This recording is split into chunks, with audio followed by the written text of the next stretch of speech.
you ever worry about those noises you hear in the dead of night? Creak on the stair, bump in the room next door. You just pull the bedclothes over your head and say, "Oh, it was nothing." The thing is, there are times when even nothing is something.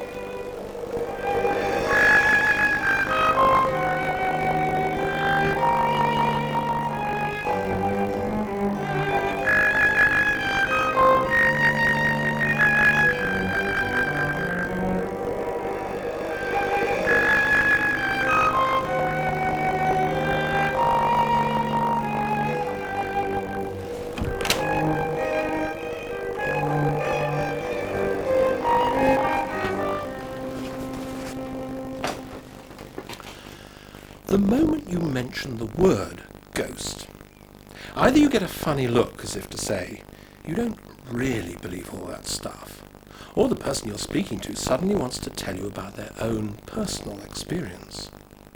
In this new series, we'll be hearing eyewitness accounts from people who, in the course of their everyday lives, have had strange encounters which they simply can't explain. And we'll be following our own psychic medium, Lizzie Falconer, as she unravels the ghostly mysteries of some of the region's most haunted houses. And we'll be re-examining some of the legends that have grown up in so many towns and villages. But we're going to start with a terrifying experience which happened to Mike Milwood on his way home one night in his car on the A12 near Lowestoft. I'd been out with some lads for the day. I wanted to get home, so I put my foot down. And it was just a normal journey back. It was quite evening, we were just chatting about what we were doing. As we came over the top of the hill, we run down into a valley, and at the bottom of that valley is a town of Mr. Lane. Next thing my mate said, "Look at that prat." Where I sort of looked ahead, and I could see a man walking up the side of the road on the left-hand side with a big grey coat on. So I thought, I'd better give him some room. Eased over to the middle of the road, so I was astride the white line. And then, suddenly, as he got to about 45 degrees to my field of vision, he appeared in front of the car. I didn't see him move, I didn't see him run, he just went from the side of the road to right in front of the car. My mate tensed back in the seat. You see, he was terrified. I hit the brakes as hard as I could. And that was it. You just saw him come up and he wasn't there anymore. I was struggling to keep control of the car. My mate turned around in the seat really fast, nearly headbutting me in the ear. Looked out the back, he said, he's gone. What do you mean he's gone? He's not there. From the lights of the cars behind us, you could see the road illuminated, and there was absolutely nothing there. It was just empty. But he was, to see him at the side of the road, he was as solid as you or I. You know, I'm an engineer by trade, and things to me have to either work or they don't work. You know, things either happen or they don't. Now, what happened to me and my friend happened, but I've got no explanation for what happened at all. I can't put my finger on it. It's very strange. Mike discovered later that he wasn't the first to see this particular ghost. In fact, there have been many reports of sightings of this same apparition on exactly the same spot. Local historian Ivan Bunn has been collecting these reports for 20 years. In 1980, a local policeman, Constable Colby, was driving home from Great Yarmouth to Lowestoft, and he saw what apparently was the figure of an old man crossing the road. It was illuminated in his headlights, and he was particularly struck by this figure, the fact that he could see through it, and it didn't appear to be real. He swerved to miss the figure, and when he looked back, he realised there was nothing there whatsoever. He drew a picture for me of what's become known as the Old Man of Hopton, and I had one or two eyewitnesses since then who've also drawn pictures. There was a young man in his early 20s who saw the figure in the early evening, swerved and his car left the road and was damaged. On another occasion, there was two ladies travelling in a car close to Hopton. They saw this figure standing by the side of the road. One of these ladies was a fully qualified nurse and not the sort of person to go around imagining that she was seeing ghosts at the side of the road. these are reliable witnesses, that they're not sort of nutcases in any shape or form. So there you have it. If it wasn't a ghost, what was it? If Mike Milwood had imagined it, how come his friends saw it too? I'll leave you to ponder that one. Now, if you ever find yourself with a bunch of actors, you may well hear them talking about when the ghost walks. In theatrical circles, it means payday. But at the Barn Theatre, Welwyn Garden City, it has an altogether different meaning. There have been a lot of strange goings-on there, so many that we sent our psychic medium Lizzie Falconer to look round the theatre and meet some of the actors, directors and technicians. Her brief was, quite simply, to provide an explanation. Hello. Hello. I'm Lizzie. Hi, I'm Zoe. I'm an actor and a director at the theatre here. We sent her on 10 such investigations for our series, and on no occasion did we tell her anything about where she was going or what was happening there.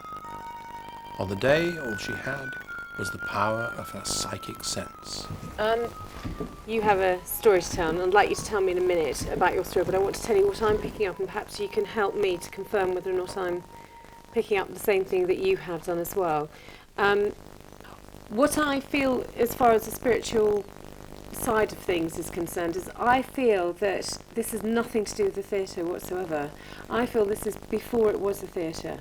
There's certainly a man with a very strong personality who floats around here, big time. Yeah. That he likes to sort of scare people. Very much. Yeah. Very much. And the name William as well comes into. This barn stands on land that was owned by William Horne. Oh, right, okay. Brian, tell me what happened. 5 or 6 years ago, late one evening, we came into the auditorium and I sat down the front, and there was a very strong presence on stage, almost overpowering. I started sort of shaking uncontrollably. There was a blue light that went across stage. I'm not quite sure the reaction of people behind me because I was at the very front, but there was, ever since that night, there has been, I've sort of found as I walk around the building, I do feel various presences or senses that someone's watching me. He's standing over there at the moment.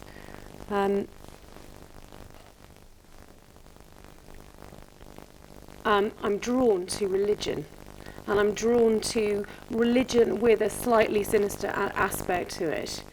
People who thought they were doing a good and religious thing, but it was not. Does that make sense to you at all?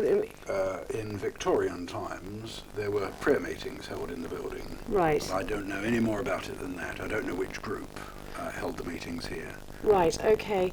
He's furious that you've changed this into a theatre.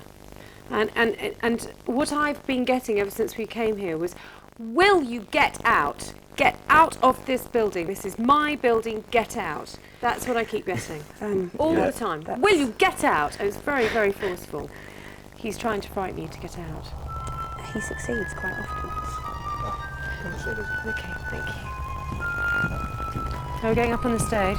Yep.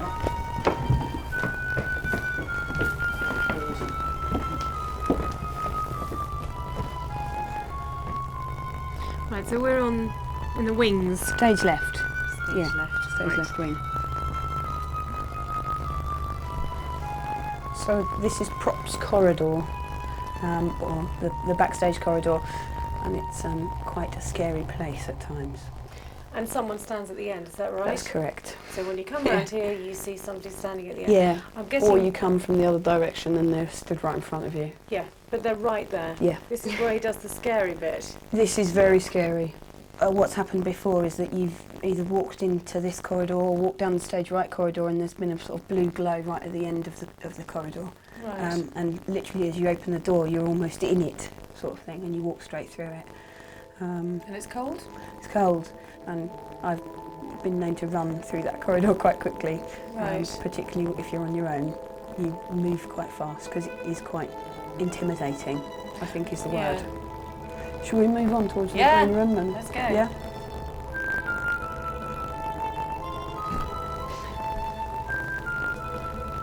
We're now going to head our way up to one of the prop stores, which is here.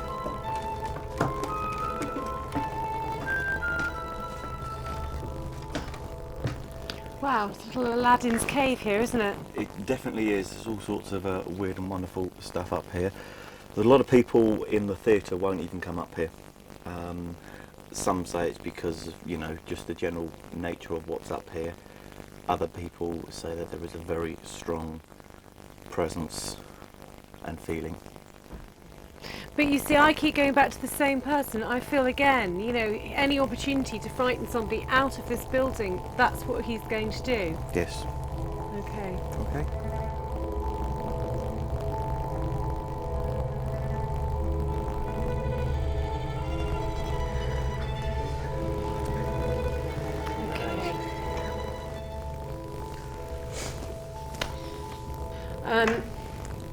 Clearly this bar also has a strong presence here. Zoe and I had arranged to meet down here one evening. The bar is open in the evenings. At one point we were sitting around this table, actually. I think you were sitting about where you are now, and I was sitting in the chair opposite, and we were talking. Another friend of ours was sitting here, and somebody whispered into my ear, "Get out," and I turned around to see who it was, and there was nobody there at all. It was really terrifying, really terrifying. And in the meantime, I'd been sat here, and in the middle of our conversation, I suddenly stopped because I heard footsteps very, very clearly, and they walked up and stopped directly behind me here, and I was sitting exactly here. I was told, get out now. The theatre is dark, it's mine, get out. And it was very, very strong and very unwelcoming. Which is what I said to you in the very beginning. Exactly. The feeling of somebody saying, get out. Exactly. And it was just like that, which was, when you said that, made us both look at each other because we knew that that's exactly what we had experienced previously. It's been really fascinating, and thank you so much for showing me round. And I'm sure you haven't heard the end of him yet. The film crew told me afterwards there were several places in that theatre where their equipment wouldn't work.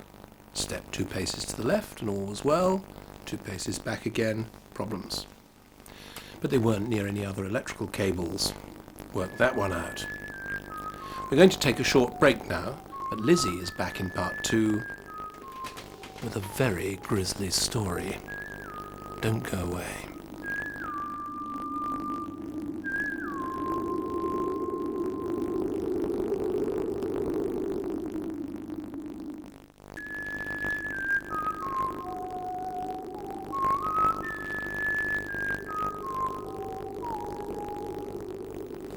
Now, there's no shortage of haunted pubs in this part of the world, but as Lizzie discovered at a pub in Essex, noises late at night were nothing compared with what eventually she was to uncover.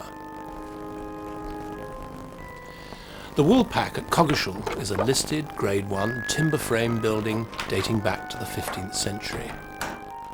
The landlords, Maurice and Annie Macrina, have both experienced unexplained phenomena, as have the bar staff and some of the customers. As before, we told Lizzie nothing, but it didn't take long for her psychic powers to sense that all was not well. What I'm picking up on is a woman, and she holds something in her hand, like a book or a Bible, something like that. Would that tie in at all with what you might have been? Yes. Yes, Right. that's quite uncanny. Right, okay. It's almost like something very sad happened to her, and she's quite visible as well. I mean, have you actually had people see her rather than just feel her? We haven't actually heard her speaking or her voice, but last night I actually heard a woman's voice saying or singing something in the background, and I thought the radio had been left on, but it hadn't. It's almost like a chant for her. That's what I'm getting, is it's like a chant. We've got a man here as well. You're right. Well, a man ghost or... There's a male ghost here as well, definitely. Who I believe is connected with her. I believe he was a priest. Would that tie in with what you're experiencing here? In 1665, a Presbyterian priest who was chucked out of the Church of England during the Reformation, he's called Thomas Lowry, bought this before it was a pub, and he set up a seminary for nuns. And rumour has it that one of the young nuns became pregnant and eventually hung herself. So that all fits in quite well with what you're saying, which is very spooky. I don't like him. He would tell her that, you know, she was not allowed to tell anybody that that he was responsible for this, and she would go to hell and all those things. She's terrified. She's absolutely terrified that someone's going to find out or somebody's going to harm her. That's what I'm getting. Yeah. Is she all right? Because I hear somebody crying. That's Eileen. Shall I just go and check? Okay. Okay, here we go. Hi, Eileen. Hello. You all right? Fine. Do you want to come and sit down? You work here, do you? Yep.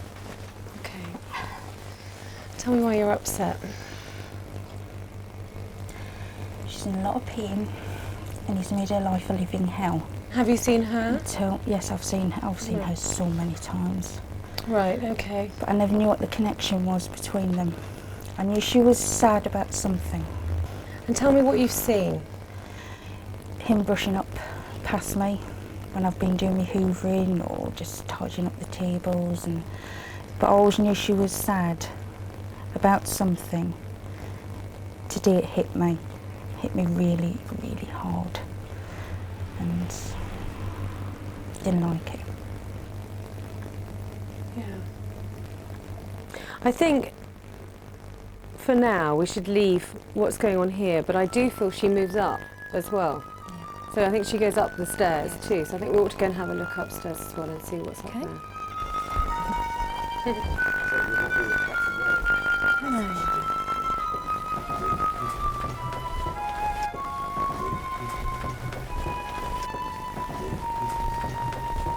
This is your bedroom, is it? Yes, it is, yes.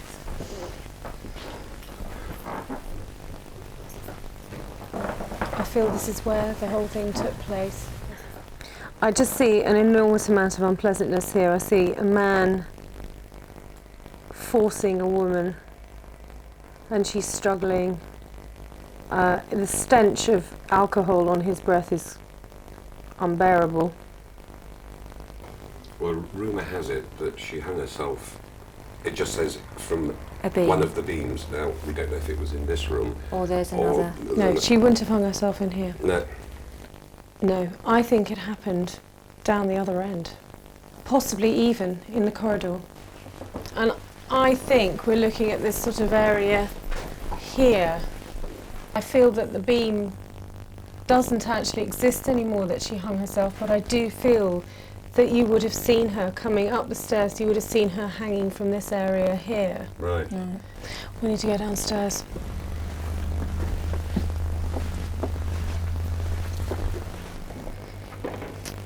I feel that although she died upstairs, I think that her presence has felt much more here, where we started at the beginning. I'm going to sit down if I may. I'm getting a feeling of being pulled up from behind here. It was almost as if actually someone was pulling it. Right. Somebody was actually doing it.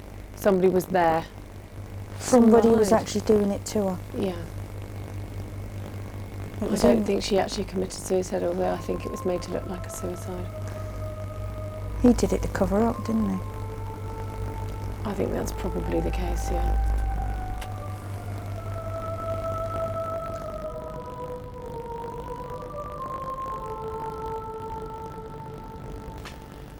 Curious, isn't it? Over 3 centuries have gone by, but today it looks like a cover-up. The truth always gets out. Now this next story is about the ghost of a man who was hanged for the murder he committed. In the Suffolk village of Letheringham there's a beautiful old watermill where for several hundred years farmers brought their corn to be milled into flour. At the end of the 17th century the miller was a chap called John Bullard, and he worked the mill with his son, also called John. They were both assisted by a journeyman called Jonas Snell.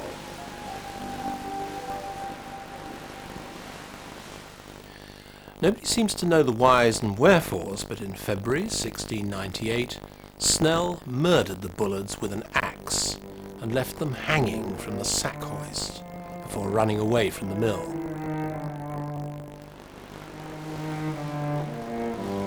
It wasn't long before the law caught up with Snell. He was arrested, tried and found guilty, and then sentenced to hang at Wickham Market. After the execution, his body was bound in chains and dragged behind a horse from Wickham to Potsford Gibbet, which is little more than half a mile from where he had committed his foul deed. The track leading up to the gibbet is known locally as Drag-Arse Hill, for reasons that are obvious. And it was here on the 14th of April 1699 that Jonas Snell, still trussed in chains, was left hanging, his body decomposing until all that was left was a skeleton wrapped in chains, swaying gently in the breeze. He was the last man to hang from this particular gibbet, the remains of which are still here for you to see. But if you do go to see it, avoid dusk, because over the years there have been many reports of unpleasant happenings on that spot. People say they've suddenly become conscious of someone or something watching them. Some have said they've seen a skull peering out from under a cloak.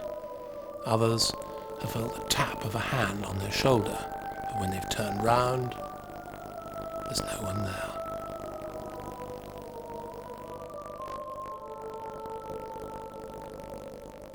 And on that strange little note, I'm going to say good night.